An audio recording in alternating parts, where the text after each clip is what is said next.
ലോകത്തേതെങ്കിലും ഒരു മനുഷ്യൻ അയാൾ ഉണ്ടാക്കിയ സാധനം മോശമെന്ന് പറയൂലല്ലോ. ആരെങ്കിലും പറയോ? ഏതെങ്കിലും ഒരാൾ ഞാൻ നിർമ്മിച്ച ഈ സാധനം മോശമാണ് എന്നാരെങ്കിലും പറയും? ഇപ്പൊ നമ്മുടെ ഇവിടെ ഈ ശ്രീകാര്യത്ത് ഇടത്തും വലത്തും ഒക്കെ ധാരാളം ഷോപ്പുകളുണ്ട്. അവിടെയൊക്കെ പറയുന്നേതാ രുചികരമായ വിഭവങ്ങൾ, ലയൺ ജിമ്മ് എന്ന് പറഞ്ഞാൽ ആ ജിമ്മുകാരൻ എവിടെയെങ്കിലും പറയാ അവിടെ പോയാൽ ജിമ്മിൽ രാവിലെയും വൈകുന്നേരവും ഒക്കെ പോയി മുട്ടുകുത്തി നിന്നാൽ അവന് സിംഹശക്തി ഉണ്ടായി, സിംഹത്തിന്റെ ശൗര്യമൊക്കെ ഉണ്ടാകുന്നതാണ് അതിന്റെ വജ്ഹ് തസ്മിയത്ത് തന്നെ. ലയൺ ജിമ്മ് എന്നാണ് അർത്ഥം. എന്താ എഴുതി വെച്ചിരിക്കുന്ന? എന്താ, നിങ്ങൾ അവിടെ പോയാൽ സിംഹശൗര്യത്തോടുകൂടി പൗരുഷഭാവത്തോടെ നിങ്ങൾക്ക് ആവാൻ കഴിയുന്നതാണ്. ലോകത്തേതെങ്കിലും ഒരു മനുഷ്യൻ അയാൾ നിർമ്മിച്ച സാധനം മോശമാന്ന് പറയുന്നത് കേട്ടിട്ടുണ്ട്? ഉണ്ടോ സഹോദരങ്ങളെ? ഇല്ലല്ലോ. എല്ലാവരും അയാൾ ഉണ്ടാക്കിയ ആ ഒരു പ്രൊഡക്റ്റിനെ കുറിച്ച് വളരെ മനോഹരമായി വാചാലമായി പറയൂ. ഞാനിപ്പോ ഈ തൊപ്പി മേടിക്കാൻ വേണ്ടി ഒരു കടയിൽ കയറിപ്പോയി. അപ്പൊ ആ തൊപ്പി കച്ചവടക്കാരൻ എന്നെ കണ്ടപ്പോഴേ പറഞ്ഞു, വാക്കവി ഇത് മനോഹരമായ തൊപ്പിയാണ്, ഇതിന് 54 ഇഞ്ചാണ്, ഇത് നിങ്ങളുടെ തലയിൽ വെച്ചാൽ ഫോട്ടോ എടുത്താൽ കാണാൻ നല്ല രസമാകും, അത്യാവശ്യം കഷണ്ട് ഉച്ചിയിൽ മുടിയില്ലാത്തത് മറയ്ക്കാനും പറ്റും, മാത്രവുമല്ല. അപ്പൊ ഞാനത് എടുക്കാതെ ഇങ്ങനെ നിന്നപ്പോ അദ്ദേഹം ഇത് മെയ്ഡ് ഇൻ ബംഗ്ലാദേശാണ്, അലിഫ് ക്യാപ്പാണ്. കമ്പനി പറഞ്ഞപ്പോ അവര് തൊപ്പി നിർമ്മാണത്തിൽ ഒന്നാമതുള്ള ആളാണ്. അല്പം കൂടി ശങ്കിച്ചപ്പോൾ അയാൾ പരസ്യം എന്ന് പറഞ്ഞാൽ നിയമാനുസൃതമായ ഗുണപ്രചരണമാണെന്ന് ബെഞ്ചമിൻ ഫ്രാങ്ക്ലിൻ പറഞ്ഞിട്ടുണ്ട്. അദ്ദേഹം എന്നോട് പറഞ്ഞു, നിങ്ങളെപ്പോലെ വഅ്ള് പറയുന്ന ആളുകൾക്ക് തല ഇങ്ങനെ വല്ലാതെ വയർക്കുമ്പോ ആ ചൂട് പോകാൻ ഇതിന്റെ ഇടയിൽ ചെറിയ ഹോളുകളുമുണ്ട്, നിങ്ങൾക്കത് വളരെ നല്ലതാണ്. എന്നിട്ട് അയാൾ എന്നോട് പറഞ്ഞു, ഇനി അത്യാവശ്യം മഴ പെയ്യുന്ന സമയത്ത് വയലിൽ വല്ലാതെ മീൻ കയറുമ്പോ ഒരു മീൻ പിടിക്കണമെന്ന് തോന്നിയാലും നിങ്ങൾക്കിത് പിടിക്കാൻ വലിയ ഫീഹ മആരിബു ഉഖറ, ഇങ്ങനെ പലവിധ പ്രയോജനങ്ങൾ ഇതുണ്ട് എന്ന് തൊപ്പിക്കച്ചവടക്കാരൻ എന്നോട് പറഞ്ഞതനുസരിച്ചാണ് ഈ തൊപ്പി ഞാൻ വാങ്ങിച്ചത്. നമ്മൾ സാധാരണ ഒരു സാധനത്തെ നമ്മൾ വിൽക്കാൻ വേണ്ടി എത്രമാത്രം പരസ്യം പറയും, ഏതുമാത്രം പരസ്യം പറയും. പക്ഷേ ഏതെങ്കിലും ഒരു നിർമ്മാതാവ് ഞാൻ നിർമ്മിച്ച സാധനം മോശമാണെന്ന് പറഞ്ഞിട്ടുണ്ടെങ്കിൽ അതാരാണെന്നറിയോ? ആ പ്രൊഡക്റ്റിന്റെ പേരാണ് ദുനിയാവ്. ഈ കാണുന്ന എല്ലാത്തിനെയും, സൂര്യനെയും ചന്ദ്രനെയും ഗോളനക്ഷത്രങ്ങളെയും താരാപഥങ്ങളും നെബൂലകളും ഗാലക്സികളും കൊടിമുടികളും പീഠഭൂമികളും മരുഭൂമികളും വൻകാടുകളും നയനമനോഹരമായ എല്ലാം ഒരുക്കി വെച്ചിട്ട് അല്ലാഹു പറയുകയാണ് ഈ ദുനിയാവെന്ന് പറഞ്ഞാൽ വമൽ ഹയാത്തുദ് ദുനിയാ ഇല്ലാ മതാഉൽ ഖുറൂർ. പെങ്ങളെ, നിങ്ങൾ ഇതിൽ വഞ്ചിതരായി പോവല്ലേ. ഈ ദുനിയാവ് ഏറ്റവും മോശ സാധനമാണ്. അല്ലാഹു എന്ന നിർമ്മാതാവാണ് പറഞ്ഞത്. അവൻ സൃഷ്ടിച്ച ഈ ദുനിയാവുണ്ടല്ലോ, ആ ദുനിയാവ് വല്ലാത്ത ചതിയാണ്, മോശമാണ്. അതിനെ നിങ്ങൾ നോക്കുകയേ ചെയ്യരുതെന്ന് നിർമ്മിച്ച നിർമ്മാതാവ് പോലും മോശമാണെന്ന് പറഞ്ഞ ആ ദുനിയാവിനെയാണ് നമ്മൾ ചേർത്ത് പിടിച്ചിട്ട് ജീവിക്കുന്നത്. ഇത് ചതിയാണ്. ഭാര്യ ഭർത്താവിനെ ചതിക്കും, ഭർത്താവ് ഭാര്യയെ ചതിക്കും, മാതാപിതാക്കൾ മക്കളെ ചതിക്കും, മക്കള് മാതാപിതാക്കളെ ചതിക്കും. ആത്മസുഹൃത്ത് ചതിയിലൂടെ കൊടുകെല്ലാം കൈക്കലാക്കിയേക്കാം. നാനാഭാഗത്തും ചതി ഒളിച്ചു നിൽക്കുന്ന ദുനിയാവാണേ. അതുകൊണ്ട് വമൽ ഹയാത്തുദ് ദുനിയാ ഇല്ലാ മതാഉൽ ഖുറൂർ. ഈ ദുനിയാവ് നിങ്ങളെ ഏറ്റവും ചതിക്കുന്ന വസ്തുവാണെന്ന് പടച്ചവൻ തന്നെ നമ്മളോട് പറഞ്ഞിട്ടുണ്ട്. ഞാൻ വിശദീകരിക്കുന്നില്ല. വിശുദ്ധ ഖുർആനിന്റെ ഏറ്റവും വലുതായി വഴി കാണിച്ചത് നാളെ പരലോകത്തിലേക്ക് പോകേണ്ടവരാണ്. അതുകൊണ്ട് ആ രീതിയിൽ ലോകത്ത് നിങ്ങൾ ജീവിക്കണേ എന്ന് അല്ലാഹുവിന്റെ വിശുദ്ധ ഖുർആൻ. അല്ലാഹു നമുക്ക് ആ പരലോകത്തെ കുറിച്ചുള്ള ബോധവും ആ പരലോകത്തെ കുറിച്ചുള്ള ചിന്തയും അല്ലാഹു നമുക്ക് നൽകി അനുഗ്രഹിക്കുമാറാകട്ടെ. ആമീൻ യാ റബ്ബൽ ആലമീൻ. അല്ലാഹു നമ്മളെ പരലോകത്തേക്ക് എത്തിക്കട്ടെ. ആമീൻ പറയും. അല്ലാഹു നമ്മളെ പരലോകത്തെത്തിക്കട്ടെ. ആമീൻ യാ റബ്ബൽ ആലമീൻ. നാളെ ഒരു പരലോകം വരണ്ടേ, നാളെ ഒരു പരലോകം ഉണ്ടാവണ്ടേ. ആ പരലോകമില്ലാതെ എങ്ങനെയാണ് ഈ ഭൂമിയിലെ ജീവിതം ശരിയാവുക? അല്ലാഹുവേ അല്ലാഹുവേ, ലോകത്ത് നീതി നിഷേധിക്കപ്പെടുന്ന കാലത്ത് 10,000 ആളുകളെ കൊന്നൊടുക്കിയ ആൾ അവസാനം മരിനായി ജീവിച്ചു പോകുന്ന ഒരു കാലത്ത് 1000 ആളുകൾ കേരള സംസ്ഥാനത്തിന്റെ നഗരത്തിലൂടെ പട്ടാപ്പകല് സഞ്ചരിച്ചു പോയൊരു പാവം ഉണ്ട്. എന്നെ മാനഭംഗപ്പെടുത്തി എന്നവള് ലോകത്തോട് പറയുമ്പോ കോടതിയിൽ വാദപ്രതിവാദങ്ങളുടെ ഉടയിൽ വാദപ്രതിവാദങ്ങളുടെ സ്തോപജന്യമായ ദിനരാത്രങ്ങൾക്കൊടുവിൽ വർഷങ്ങൾക്ക് ശേഷം ജഡ്ജി പറഞ്ഞു അത്രേ, എല്ലാ പ്രതികളും കുറ്റക്കാരല്ല, ഇവരെയെല്ലാം വെറുതെ വിടുന്നു എന്ന് പറയുമ്പോ കോടതി വരാന്തയിലിരുന്ന് പൊട്ടിക്കരയുന്ന മാനം നഷ്ടപ്പെട്ടു പോയ പെൺകുട്ടികൾ ഈ കേരളത്തിലുണ്ട്. കൊല ചെയ്യപ്പെട്ട ആളുകൾ, സാക്ഷികൾ വിലക്കെടുക്കപ്പെടുമ്പോ, നീതിന്യായ വ്യവസ്ഥകളിൽ വകുപ്പുകൾ ദുർബലമാകുമ്പോ കോടതിയെ സംബന്ധിച്ചിടത്തോളം തെളിവുകളാണ് പ്രധാനം, പത്രവാർത്തകളല്ല. ഒരു പാവപ്പെട്ട പെണ്ണെന്നെ മാനഭംഗപ്പെടുത്തിയത് ഇവനാണെന്ന് പറയുമ്പോ കോടതി തെളിവുകളുടെ അഭാവത്തിൽ അവനെ വെറുതെ വിടുന്ന നേരത്ത് സഹോദര സഹോദരി, എത്രയെത്ര കേസുകളാണ്, ഞാൻ അതിലേക്ക് കടന്നു പോകുന്നില്ല. 6 വയസ്സുകാരിയെ പീഡിപ്പിച്ചവന് ഈ പാവപ്പെട്ട കുഞ്ഞു പെണ്ണിന്റെ പെണ്ണുടലുകളോട് കാമാർത്തിയോട് കടന്നു പിടിക്കപ്പെടുന്ന കാലത്ത്, പൊതുവഴികളിൽ സ്ത്രീകൾ അപമാനിക്കപ്പെടുന്ന കാലത്ത്, കൊല ചെയ്യപ്പെട്ടവനെ നിരുപാധികം വിട്ടടിക്കപ്പെടുന്ന കാലത്ത്, കൈകാലുകൾ വെട്ടിയെരിഞ്ഞിട്ട് മയ്യഴിപ്പുഴയിലേക്ക് വലിച്ചെറിഞ്ഞ ഭർത്താവിന്റെ മൃതദേഹം നോക്കി കോടതി വരാന്തയിൽ ഒരു പെണ്ണ് പറയുന്നുണ്ട്, എല്ലാ പ്രതികളെ ഈ കോടതി വിട്ടയച്ചു. എന്റെ ഭർത്താവിന്റെ കൈകാലുകൾ വെട്ടിയെരിക്കപ്പെട്ടത് മയ്യഴിപ്പുഴയിലൂടെ ഒഴുങ്ങി നീങ്ങുന്നത് ഞാൻ എന്റെ കണ്ണുകൊണ്ട് കണ്ടതാണ്. ഇടുക്കി ജില്ലയിലെ വണ്ടിപ്പെരിയാറിലൊരു പാവപ്പെട്ട അമ്മ വീട്ടിൽ വരുമ്പോ കൊച്ചു വയസ്സുള്ള 11-12 വയസ്സുള്ള പൊന്നുമോള് ജനൽ കമ്പിയിൽ അവളെ തൂങ്ങിക്കിടക്കുന്ന കയറുകളിൽ പോസ്റ്റ്മോർട്ടം റിപ്പോർട്ടിൽ ആ പൊന്നുമോള് ക്രൂരമായി മാനഭംഗം ചെയ്യപ്പെട്ടു അത്രേ. ആ പോലീസ് അധികാരികൾ പ്രതിയെ അറസ്റ്റ് ചെയ്തു. കോടതിയിലെ വാദപ്രതിവാദത്തിന്റെ ഒടുവിൽ കോടതി പറഞ്ഞു അത്രേ, ഇത് പ്രതിയല്ല, നിരുപാധികം വിട്ടയക്കുന്നു. ആ സമയത്ത് കോടതിയുടെ മുമ്പിൽ ആ പ്രിയപ്പെട്ട അമ്മ ചോദിച്ച ഒരു ചോദ്യമുണ്ട്, എന്റെ മകള് കൊല ചെയ്യപ്പെട്ടു പോയി, എല്ലാവരുടെയും മുമ്പിൽ എന്റെ മകള് ജനലിൽ തൂങ്ങി നിന്നുപോയി, എന്റെ മകൾക്ക് എവിടെയാണ് നീതി ഉണ്ടാവുക? ആ ഇടുക്കി ജില്ലയിലെ വണ്ടിപ്പെരിയാറിലൊരു പെണ്ണ് മാനഭംഗം ചെയ്യപ്പെട്ടിട്ടുണ്ട്, അവളെ കെട്ടി തൂക്കിയിട്ടുണ്ട്, പക്ഷെ ഇന്നേ വരെ പ്രതിയാരെന്നറിയില്ല. സഹോദരായി ഭൂമിയുടെ ദുർബലമായ വ്യവസ്ഥിതികളിൽ രക്ഷപ്പെടുന്നവന് നാളെ ഈ തകർക്കപ്പെട്ട പെണ്ണിന് നീതി കിട്ടണ്ടേ, കൊല ചെയ്യപ്പെട്ട പെണ്ണിന് നീതി കിട്ടണ്ടേ. ആ കിട്ടുന്ന ലോകത്തിന്റെ പേരാണ് മഹ്ശറ. സ്വാധീനങ്ങൾക്ക് വഴങ്ങാത്ത ജഡ്ജിയെ വിലക്കെടുക്കാൻ കഴിയാത്ത, ഒരാളെ പോലും നമുക്ക് നമ്മുടെ ഭാഗത്തേക്ക് മാറ്റാൻ കഴിയാത്ത ലോകത്തിന്റെ ഒരു കോടതിയുണ്ട്. ആ കോടതിയാണ് പരലോകത്തിന്റെ കോടതി. ഇന്നല്ലാഹ സരീഉൽ ഹിസാബ്. അല്ലാഹു ലോകത്തിലെ ഏറ്റവും അതിവേഗ കോടതിയുടെ ഉടമസ്ഥനാണെന്ന് അല്ലാഹുവിന്റെ വിശുദ്ധ ഖുർആൻ. അങ്ങനെ ഒരു ഭയമുള്ള ആൾക്കാണ് ലോകത്തിലെ നന്നായി ജീവിക്കാൻ കഴിയുക, നല്ലവനായി ജീവിക്കാൻ കഴിയുക. ലോകത്ത് നീതിബോധത്തോടെ ജീവിക്കണമെങ്കിൽ ആ വിശുദ്ധമായ ഖുർആനിന്റെ വഴികളിലൂടെ, ഖുർആൻ വഴികാട്ടിയതിലൂടെ നടന്നു പോകണം. സഹോദര സഹോദരി, 14 നൂറ്റാണ്ടുകൾക്ക് മുമ്പ് മദീന എന്ന റിപ്പബ്ലിക്കിലൂടെ പാതിരാ സമയത്ത് മഹാനായ ഉമർ റളിയല്ലാഹു തആല നടന്നു പോകുമ്പോ ഒരു കുടിലിന്റെ ഉള്ളിൽ നിന്നൊരു പാവപ്പെട്ട കുഞ്ഞിന്റെ കരച്ചിൽ കേൾക്കുമ്പോ പാതിരാ സമയത്ത് ആ കുടിലിന്റെ ഉള്ളിലൂടെ ഒളിഞ്ഞു നോക്കുന്ന സമയത്ത് ഉമ്മയുടെ മടിത്തട്ടിലിരുന്ന പെണ്ണുകൾ കരയുകയാണ്.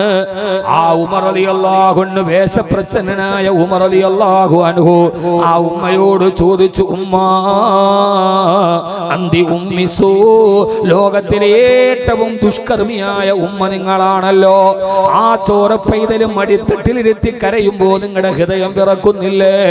ആ ഉമ്മ തന്നെ മുമ്പിൽ നിൽക്കുന്നൊരു ഉമറാണെന്നറിയാതെ മഹാനായ ഉമർ റളിയല്ലാഹു അൻഹുവിനോട് ആ ഉമ്മ ചോദിക്കുന്നുണ്ട്, നിങ്ങൾ എന്ത് ചെയ്തിട്ടാണ് ഈ പറയുക?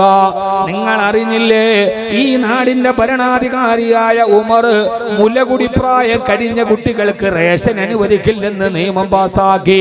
എന്റെ കുഞ്ഞിന്റെ മുലകുടി നിർത്താൻ, ഞാൻ എന്റെ കുഞ്ഞിന്റെ മുലകുടി പ്രായം കഴിഞ്ഞവർക്കേ റേഷനുള്ളൂ എന്ന് നിയമം പാസാക്കി. എന്റെ കുഞ്ഞ് മുലപ്പാലിന് വേണ്ടി കരയുകയാണ്, ഞാൻ അവന്റെ മുലകുടി നിർത്താൻ പാടുപെടുകയാണെന്ന് പറഞ്ഞപ്പോ മഹാനായ ഉമർ റളിയല്ലാഹു തആല അത്ഭുതപ്പെട്ടു പോയി. ശരിയാണ്, ആമുർ റമാദ എന്ന് പേരുള്ള വലിയൊരു ക്ഷാമം പിടികിട്ടപ്പോ, അവിടെ ഭക്ഷ്യക്ഷാമം വന്നപ്പോ ഉമർ റളിയല്ലാഹു തആല ഉത്തരവിറക്കി, മുലകുടി പ്രായം കഴിഞ്ഞ കുട്ടികൾക്ക് റേഷനുള്ളൂ, മുലപ്പാല് കുടിക്കുന്ന കുഞ്ഞുങ്ങൾക്ക് മുലപ്പാലുണ്ടല്ലോ. ആമുർ റമാദയുടെ ക്ഷാമകാലത്ത് ഹബീബായ നബി തങ്ങളുടെ സഹാബി അങ്ങനെ ഒരു തീരുമാനമെടുത്തപ്പോ, പാതിരാ സമയത്ത് നിങ്ങൾക്ക് വിശ്വസിക്കാൻ കഴിയുമോ എന്ന് എനിക്കറിയില്ല, മഹാനായ ഉമർ റളിയല്ലാഹു തആല അത് കേട്ട് നെറ്റിത്തെരിച്ചു വീട്ടിലേക്ക് പോയി. രാവിലെ സുബഹി നമസ്കാരത്തിന് ഇമാമത്ത് നിൽക്കുമ്പോ രാജ്യത്തിന്റെ ഖലീഫയായ ഉമർ റളിയല്ലാഹു അൻഹു നിസ്കാരത്തിൽ പൊട്ടി പൊട്ടി കരയുകയാണ്. എന്തെന്നറിയുമോ? വിശുദ്ധമായ ഖുർആനിന്റെ സൂറത്തു സാഫാത്തിലെ ഒരായത്ത് ഓതിയപ്പോ, ബിസ്മില്ലാഹിർ റഹ്മാനിർ റഹീം വഖിഫൂഹും ഇന്നഹും മസ്ഊലൂൻ വഖിഫൂഹും ഇന്നഹും മസ്ഊലൂൻ മാലകും ലാ തനാസറൂൻ. വഖിഫൂഹും, നാളെ പരലോകത്തെത്തുമ്പോ അല്ലാഹു പറയും, വഖിഫൂഹും, നിൽക്കവിടെ, ഇന്നഹും മസ്ഊലൂൻ, ഞാൻ ചോദിക്കുന്ന ചോദ്യങ്ങൾക്ക് മറുപടി പറയാതെ പോവണ്ടെന്ന് പടച്ചവൻ പറയുന്നു. ഹിസാബിനെ കുറിച്ച് പറയുന്ന ഖുർആനിന്റെ ആയത്ത് ഓതിയപ്പോ സുബഹി നമസ്കാരത്തിന് ഇമാമത്ത് നിൽക്കുന്ന ഉമർ റളിയല്ലാഹു അൻഹു പൊട്ടി പൊട്ടി കൊച്ചു കുഞ്ഞുങ്ങളെ പോലെ കരയാൻ തുടങ്ങി. അവസാനം ഈ ആയത്ത് ഇങ്ങനെ ആവർത്തിച്ച് പാരായണം ചെയ്യുന്നു. അവസാന നിസ്കാരം കഴിഞ്ഞപ്പോ സഹാബത്ത് ചോദിച്ചു, അമീറുൽ മുഅ്മിനീൻ, എന്തിനാണ് ഇவ்விதം കരയുന്നതെന്ന് ചോദിച്ചപ്പോ ഉമർ റളിയല്ലാഹു തആല പറഞ്ഞ മറുപടി, ഇന്നലെ രാത്രി ഞാൻ ഇതിലൂടെ നടന്നു പോകുന്ന സമയത്ത് എന്റെ ഒരു തീരുമാനത്തിന്റെ പേരിൽ ഉമ്മയുടെ മടിത്തട്ടിലിരുന്നൊരു പിഞ്ചിളം പൈതലിന്റെ കരച്ചിൽ ഞാൻ കേട്ടു. കംകത്തല ഉമറു മിൻ ഔലാദിൽ മദീന, മദീനയിലെ എത്രയെത്ര കൊച്ചു കുഞ്ഞുങ്ങളാണ് ഉമർ കാരണത്താൽ കൊല ചെയ്യപ്പെട്ടിട്ടുണ്ടാവുക. അല്ലാഹുവേ, നാളെ പരലോകത്തെത്തുന്ന നേരത്ത് ഉമറേ നിൽക്കവിടെ, ഉമറേ നിൽക്കവിടെ, എന്റെ ഈ ചോദ്യത്തിന് മറുപടി പറഞ്ഞിട്ട് പോയാൽ മതി എന്ന് പടച്ചവൻ പറയുമ്പോ ഇതിനു മറുപടി പറയാറ് ഉമറിനൊരു കാല് മുമ്പോട്ട് വെക്കാൻ കഴിയോ എന്ന് പറഞ്ഞിട്ട് മസ്ജിദ് നബവിയുടെ സുബഹി നമസ്കാരത്തില് കാലിരുമ്പിനേക്കാൾ കരുത്തുള്ള ഹൃദയത്തിന്റെ ഉടമയെന്ന് ചരിത്രം രേഖപ്പെടുത്തിയ ഉമർ റളിയല്ലാഹു തആല പൊട്ടിക്കരഞ്ഞത് സൂറത്ത് സാഫാത്തിലെ ഒരായത്ത് ഓർത്തിട്ടാണ്. വഖിഫൂഹും ഇന്നഹും മസ്ഊലൂൻ, നിൽക്കവിടെ, സമാധാനം പറഞ്ഞിട്ട് പോയാൽ മതി, പറഞ്ഞിട്ട് പോയാൽ മതി. ലോകത്തിലെ ഏറ്റവും വലിയ മനുഷ്യനെ സൃഷ്ടിക്കാൻ കഴിഞ്ഞത് അല്ലാഹുവിന്റെ വിശുദ്ധ ഖുർആനിനാണ്. ലോകത്തിലെ ഏറ്റവും നല്ല മനുഷ്യനെ സൃഷ്ടിച്ചത് ഖുർആൻ കാണിച്ച വഴിയിലൂടെ നടന്നപ്പെടാൻ. ആരാണ് ഉമർ? പറഞ്ഞാൽ തീരില്ല. മഹാനായ സയ്യിദിന ഉമർ, സയ്യിദിന ഉമർ റളിയല്ലാഹു തആല അൻഹു ലോകത്തിലെ ഏറ്റവും നല്ല രാജാവിനെ സൃഷ്ടിച്ചത് ഖുർആനാണ്. ലോകത്തിലെ ഏറ്റവും നല്ല ഖലീഫ, ഏറ്റവും നല്ല നാടുവാഴിയെ സൃഷ്ടിച്ചത് അല്ലാഹുവിന്റെ ഖുർആനാണ്. ആ ഖുർആനിന്റെ പരലോകത്തേക്കുള്ള വഴികാട്ടലിൽ അവരുടെ ഹൃദയം മുടക്കി നിന്നപ്പോ അവര് ലോകത്തിലെ ഏറ്റവും നല്ല മനുഷ്യരായി, ഏറ്റവും നല്ല മനുഷ്യർ, ഏറ്റവും നല്ല ഭരണാധികാരി, ഏറ്റവും നല്ല ഭരണാധികാരി. നിങ്ങളൊന്ന് ആലോചിച്ച് നോക്കി, വെള്ളിയാഴ്ച പള്ളിയുടെ മിമ്പറിൽ നിൽക്കുമ്പോ ഉമർ റളിയല്ലാഹു തആല കരയാൻ. വെള്ളിയാഴ്ച പള്ളിയുടെ മിമ്പറിൽ നിൽക്കുമ്പോ പള്ളിയുടെ മെമ്പറിൽ നിന്നിട്ട് കരയാൻ. ഖത്തീബല്ല, ഉമർ റളിയല്ലാഹു തആല രാജാവാണ്, പ്രസിഡന്റാണ്, മുഖ്യമന്ത്രിയാണ്, കരയാണ്. എന്താ കാരണം? നമുക്കതൊരു റൊമാൻറ്റിക് ഭാവനയ്ക്ക് പോലും അങ്ങനെ ഒരു സങ്കല്പത്തിലേക്ക് എത്താൻ പറ്റില്ല. ലോക ചരിത്രത്തിൽ അങ്ങനെ ഒരു മനുഷ്യനെ കാണാൻ പറ്റില്ല. ആരാണ് ഈ പരിവർത്തനത്തിന്റെ പുറകിൽ? ആരാണ് ഈ പരിവർത്തനത്തിന്റെ പുറകിൽ? അവിടേക്കാണ് നമ്മൾ കടന്നു ചെല്ലേണ്ടത്. അള്ളാഹു നമുക്ക് തൗഫീഖ് നൽകട്ടെ. പള്ളിയിൽ ഖുത്ബ ഓതിക്കൊണ്ടിരിക്കുമ്പോ ഉമർ റളിയല്ലാഹുവിന്റെ കരയാൻ. എന്തേ ഉമറെ കരയുന്നത്? ആ സമയത്താണ് പറഞ്ഞത്, എന്റെ അധികാരപതയുടെ അങ്ങേറ്റത്തുള്ള ഇറാഖിലെ ദിജ്ല നദിയുടെ തീരത്തുകൂടി അവിടെ ഒരു വെള്ളപ്പൊക്കമുണ്ടാവുകയും ആ വെള്ളപ്പൊക്കമുണ്ടായി ദിജ്ല നദിയുടെ തീരത്തും മണ്ണിടിച്ചിലുണ്ടായി വഴിയടിഞ്ഞ് താഴോട്ട് പോകുന്നുണ്ട്. ആ ദിജ്ല നദിയുടെ തീരത്തുകൂടി ഒരു ആട്ടിൻകുട്ടി നടന്നു പോവുകയും വെള്ളപ്പൊക്കമുണ്ടായിട്ടും മണ്ണിടിച്ചിലുണ്ടായി ആ ഭിത്തിയുടെ കെട്ട് തകർന്നുപോയി. ആ ദിജ്ല നദിയിലെ ആട്ടിൻകുട്ടി എങ്ങാനും വീണ് ചത്തുപോയാൽ പടച്ചവന്റെ പരലോകത്ത് ഉമർ സമാധാനം പറയേണ്ടി വരില്ലേ എന്നോർത്തിട്ടാണ് മദീന തിരിഞ്ഞ് ഞാൻ കരയുന്നതെന്ന്. കൺമുമ്പിലല്ല, തലസ്ഥാന നഗരിയിലല്ല. സഹോദരങ്ങളെ, നമ്മുടെ സൗകര്യങ്ങൾക്ക് വേണ്ടിയാണെങ്കിലും ദേശീയപാത നിർമ്മാണം ഇങ്ങനെ നടന്നു പോകുമ്പോ അതിന്റെ സൈഡ് ഭിത്തികൾ ഇടിഞ്ഞിട്ട് പാവപ്പെട്ട പിക്കപ്പിന്റെ ഡ്രൈവർ മരിച്ചു പോകുന്ന, നൂറുകണക്കിന് യാത്രക്കാരുടെ സുരക്ഷകൾ, ജീവനുകൾ അപകടത്തിലാകുന്ന പുതിയ കാലത്ത് നിങ്ങൾക്ക് മനസ്സിലാകുമോ എന്ന് എനിക്കറിയില്ല. ആയിരക്കണക്കിന് കിലോമീറ്റർ അകലെ തന്റെ തലസ്ഥാന നഗരമായ ക്യാപിറ്റൽ സിറ്റിയായ മദീനയിൽ നിന്ന് ആയിരക്കണക്കിന് കിലോമീറ്റർ അകലെ ഇറാഖിന്റെ തീരത്തുള്ള ദിജ്ല നദിയില് വെള്ളപ്പൊക്കമുണ്ടായി. നദിയുടെ സംരക്ഷണ ഭിത്തി ഇടിഞ്ഞുപോയി. അതിലെ നടന്നു പോകുന്ന മനുഷ്യനല്ല, ഒരാട്ടിൻകുട്ടി ചത്തുപോയാൽ ഉമർ എന്ത് സമാധാനം പറയുമെന്ന് പറഞ്ഞു മദീനയിൽ ഇരുന്ന് കരയുന്ന ഖലീഫ. ഒന്നാലോചിച്ചു നോക്ക്. കേരള കർണാടക സംസ്ഥാന അതിർത്തി പങ്കിടുന്ന മംഗൾപാടിയിലെ ഒരു നദിയുടെ തീരത്തുള്ള സംരക്ഷണ ഭിത്തി ഇരിഞ്ഞ് അതിലൂടെ നടന്നു പോയ ഒരാട് ചത്തുപോയതിന്റെ പേര് തിരുവനന്തപുരത്തെ നിയമസഭയിൽ ഇരുന്നിട്ട് മന്ത്രിമാര് കരയുക. ചിന്തിക്കാൻ കഴിയുമോ നമുക്ക്? അങ്ങനെ ഒരു ഭരണാധികാരിയെ, ആ ഭരണാധികാരിയിലേക്ക് വഴികാട്ടിയ പരിവർത്തനത്തിന്റെ ഗ്രന്ഥത്തിന്റെ പേരാണ് അല്ലാഹുവിന്റെ വിശുദ്ധ ഖുർആൻ. അല്ലാഹു നമ്മളെ അവിടേക്ക് എത്തിക്കട്ടെ. ഈ റമളാൻ ഖുർആനിലൂടെ നമുക്ക് ഈ പരിവർത്തനം ഉണ്ടാവണം. ഖുർആൻ പാരായണത്തിലൂടെ നമ്മുടെ ഹൃദയത്തിന്റെ അഴുക്കുകൾ മാറണം. അങ്ങനെ നമ്മൾ ഖുർആനിന്റെ ഖാദിമീങ്ങളാവണം. അല്ലാഹുവേ, അല്ലാഹുവേ, നീ ഞങ്ങളെ എവിടെ എത്തിക്കണേ തമ്പുരാനെ. അഴിമതിയുടെ കണക്കുകൾ ഞാൻ ഇപ്പൊ ഇത് പറയാൻ പറ്റൂല, കാരണം ഈ തെരഞ്ഞെടുപ്പ് അടുത്ത് വരണത് കൊണ്ട് നിങ്ങളിപ്പോ ഇതിനെ വേറെ വലതുമായിട്ട് ബന്ധപ്പെടുന്നു. നമ്മളിപ്പോ പറയണതിന് വേറെ വലിയ ബന്ധമൊന്നും ഉണ്ടാവില്ല. പക്ഷെ പുതിയ കാലത്ത് ഇപ്പൊ എല്ലാ സോഷ്യൽ മീഡിയയിൽ അങ്ങോട്ടും ഇങ്ങോട്ടും വാക്പയറ്റ് നടക്കുന്ന സഭയാണ്. എനിക്കിപ്പോ ആരും പ്രശ്നമല്ല, ഇമ്മ UDF ഇമ്മ LDF, നമുക്ക് രണ്ടും ആർക്കും വേണ്ടി പറയുന്ന ആളല്ല. പക്ഷെ പറയുമ്പോ നിങ്ങൾ അതിനെന്ത് ചെയ്യും? കണക്ഷൻ ചെയ്യും. ആ കണക്ഷൻ പൊതുമുതലുകൾ എവിടെയാണ് ഈ പരിവർത്തനമുണ്ടായത്? ആരാണ് ഇവർക്ക് വഴി കാണിച്ചു കൊടുത്തത്? ഉമർ റളിയല്ലാഹു തആല അൻഹുവിന് വഴി കാണിച്ചു കൊടുത്തത് ആരാണ്? 10 ദിവസത്തെ മോട്ടിവേഷൻ ക്ലാസ് ആണോ? ഉമർ റളിയല്ലാഹു അൻഹു. നിങ്ങളൊന്നും ഒന്നോട് ബന്ധപ്പെടുത്തണ്ട. പക്ഷെ ഞാൻ പറയട്ടെ, എന്ത് പടച്ചോനെ നിങ്ങളൊന്ന് തല പോലും ആട്ടാത്തത് എന്താ? ഒന്നൊന്ന് അനങ്ങി. എന്നാലും ഈ പ്രസംഗം എന്ന് പറഞ്ഞാലേ ഞാൻ ഈ ഒന്നും ഇടയ്ക്കൊരു നാടൻ വർത്താനം പറയും. ഓൾറെഡി സമയം പോയി. അത് കൃത്യമായിട്ട് അവസാനിപ്പിക്കണം. വിഷയത്തോട് നീതി പുലർത്തണം. അതുകൊണ്ടാണ് ഒരു സാധാരണ വർത്താനം പോലും പറയാത്തത്. നിങ്ങളിങ്ങനെ വളരെ ഗൗരവത്തില് ഇപ്പൊ പ്രസംഗം തന്നെ ഒരു വെല്ലുവിളിയാണ്. വരാതാ ബൈനഹുമാ ഹിജാബും വാലൽ അറാബി റിജാൽ. താഴെ കുറെ ആളുകള്, മേലെ കുറെ ആളുകള്, സ്വർഗത്തിന്റെ തട്ടുപോലെ അപ്പുറത്ത് ഇപ്പുറത്ത് വലതു ഭാഗത്ത് മുഅ്മിനാത്തുകൾ. ഇതെല്ലാരോടും നമ്മൾ ഈ അഭിസംബോധന ചെയ്യണം. ഒന്നാമത്തെ സമയമില്ല.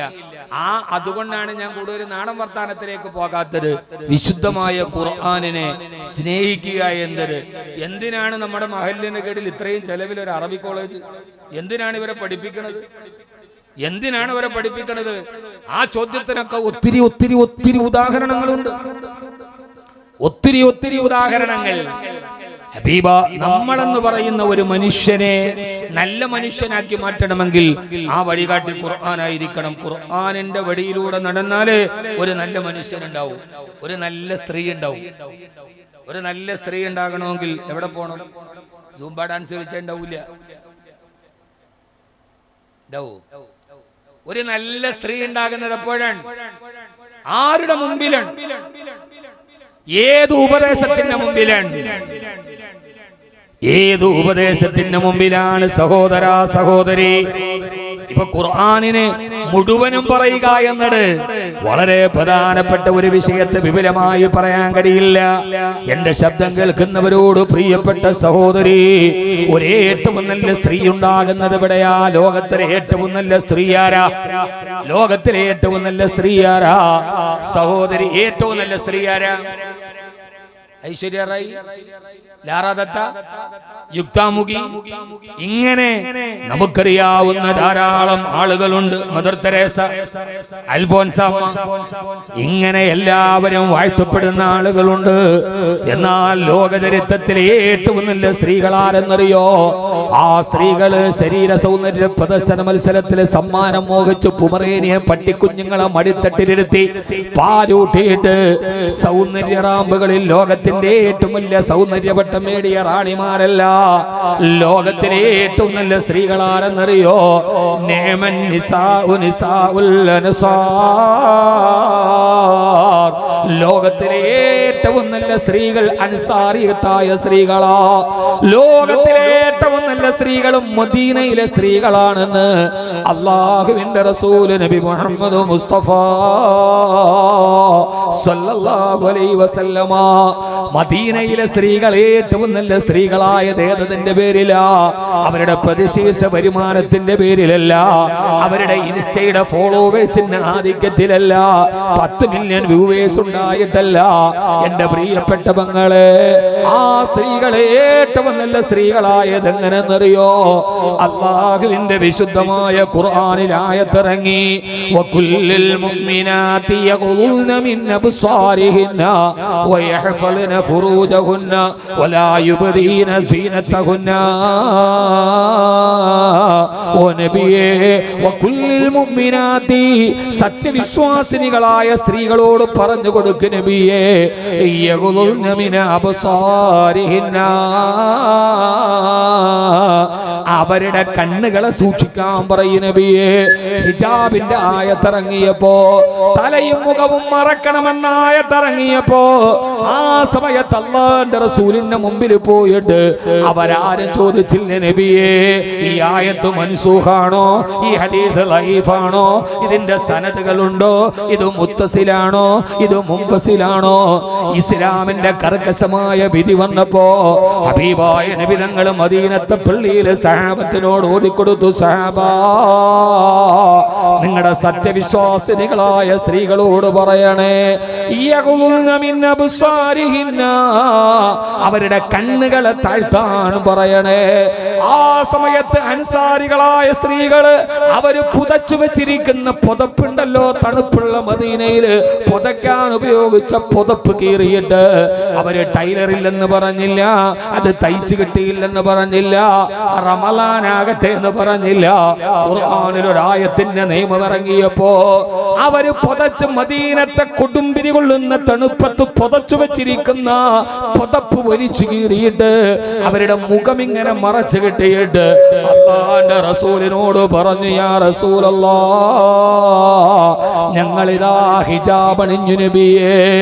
ആ സമയത്താണ് അല്ലാഹുവിന്റെ റസൂൽ പറഞ്ഞത്, തലമറക്കണമെന്ന ആയത്തിറങ്ങിയപ്പോ, ഹിജാബിന്റെ ആയത്തിറങ്ങിയപ്പോ, ടൈലറില്ല, കട തുറന്നില്ല, സമയമായില്ല, യാതൊരുവിധ പ്രതിവാദങ്ങളില്ല, കിടക്കുന്ന പുതപ്പ് പുതത്ത് കീറിയിട്ട് തലമറച്ച മുഖം മറച്ച മദീനത്തെ സ്ത്രീകളാണ് നിഅമൻ നിസാഉ നിസാഉൽ അൻസാർ.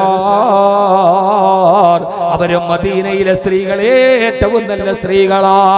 ഇൻസ്റ്റയിൽ റീലിട്ടാലെന്താ, കല്യാണത്തിനൊന്ന് തുള്ളിച്ചാടിയാലെന്താ, എന്റെ കുടുംബക്കാരുടെ കൂടെയല്ലേ, തലേ ദിവസമല്ലേ, ഒരു റീലൊക്കെ എടുത്താൽ പ്രശ്നമെന്താ? ഇല്ല സഹോദരി, ഇല്ല. പക്ഷേ ഇന്ന ജഹന്നമ കാനതു മിർസാദാ ലിത്വാഗീന മആബാ ലാബിഥീന ഫീഹാ അഹ്ഖാബാ. നാളെ കത്തിക്കാളുന്ന നരകം പരലോകത്ത് നിന്നെ കാത്തിരിക്കുന്നുണ്ടെന്ന് അല്ലാഹുവിന്റെ വിശുദ്ധ ഖുർആൻ. ഏറ്റവും നല്ല സ്ത്രീയെ സൃഷ്ടിച്ച ആ വഴികാട്ടിയുടെ പേരാണ് വിശുദ്ധ ഖുർആൻ. ഒറ്റ ആയത്ത്, കുല്ലിൽ മുഅ്മിനാത്തി യഗ്ളുന്ന മിൻ അബ്സാരിഹിന്ന. പുതച്ചു കിടക്കണ പുറപ്പ് വലിച്ചീറിയിട്ട് ഒരു മുഖം മറച്ചു. ഇസ്ലാം എന്ന് പറയുന്നത് ഉൾക്കൊള്ളാൻ പ്രയാസമാണ്, പക്ഷെ ഉൾക്കൊണ്ടാൽ അതൊരു പുളകമാണ്. ലോകത്തിലെ ഏറ്റവും നല്ല പൊതുപ്രവർത്തകൻ, പൊതു ഖജനാവിനെ സ്വീകരിച്ച ആൾ. അള്ളാഹു നമുക്ക് മനസ്സിലാക്കാൻ തൗഫീഖ് നൽകട്ടെ. ആമീൻ പറയും മനുഷ്യന്മാരെ. അള്ളാഹു നമുക്ക് ഇതിലൂടെ സഞ്ചരിക്കാൻ അള്ളാഹു തൗഫീഖ് നൽകി അനുഗ്രഹിക്കുമാറാകട്ടെ. ആമീൻ യാ റബ്ബൽ ആലമീൻ. അധിക മനോഹര നൂറുല്ലാഹ് അഹ്മദ് നബിയിൽ സല്ലല്ലാഹ് അഗദിദയാലു ഹബീബുല്ലാഹ് ആമന്നാ ബി റസൂലില്ലാഹ് ഹസ്ബി റബ്ബി.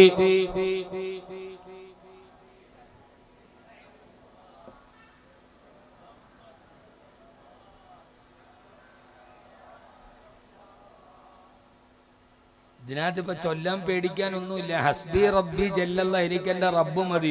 ഇനിയിപ്പോ പേടിച്ചിട്ട് ചെല്ലാത്താണോ എന്ന് അറിഞ്ഞൂടാ. ആ താളം കേട്ടിട്ട് ഹസ്ബി റബ്ബി ജല്ലല്ലാ, എനിക്കെന്റെ റബ്ബ് മതി. മാഫി ഖൽബി ഗൈറുല്ലാ, എന്റെ കൽബില് എന്റെ ഹൃദയത്തില് റബ്ബല്ലാതെ മറ്റൊരാളില്ല. നൂറ് മുഹമ്മദ് സല്ലല്ലാഹ്, അള്ളാഹുവിന്റെ നൂറായ നബി സല്ലല്ലാഹു അലൈഹി വസല്ലമയുടെ മേൽ ഞാൻ സലാത്ത് ചൊല്ലുന്നു, അത്രേ ഉള്ളൂ.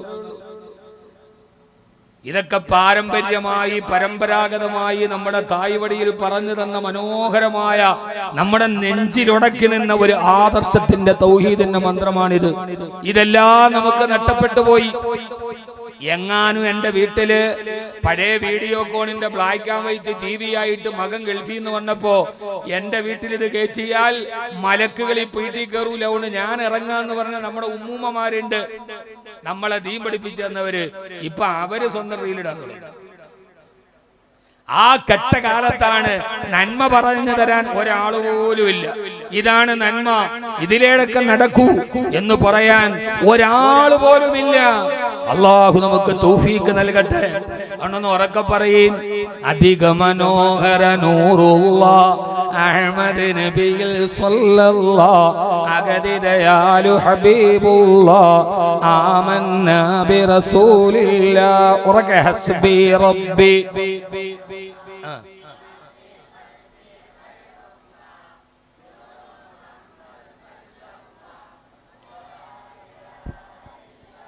മെല്ലെ നനങ്ങിയിട്ടുണ്ട്. ബദറിലും മികന്തൊരു ശോഭനബി ബീവി ആമിനത്തന്റെ സബി വലതുൽ അമീനായി വന്ന നബി ആമന്നാ ബി റസൂലില്ലാഹ് ഹസ്ബി റബ്ബി.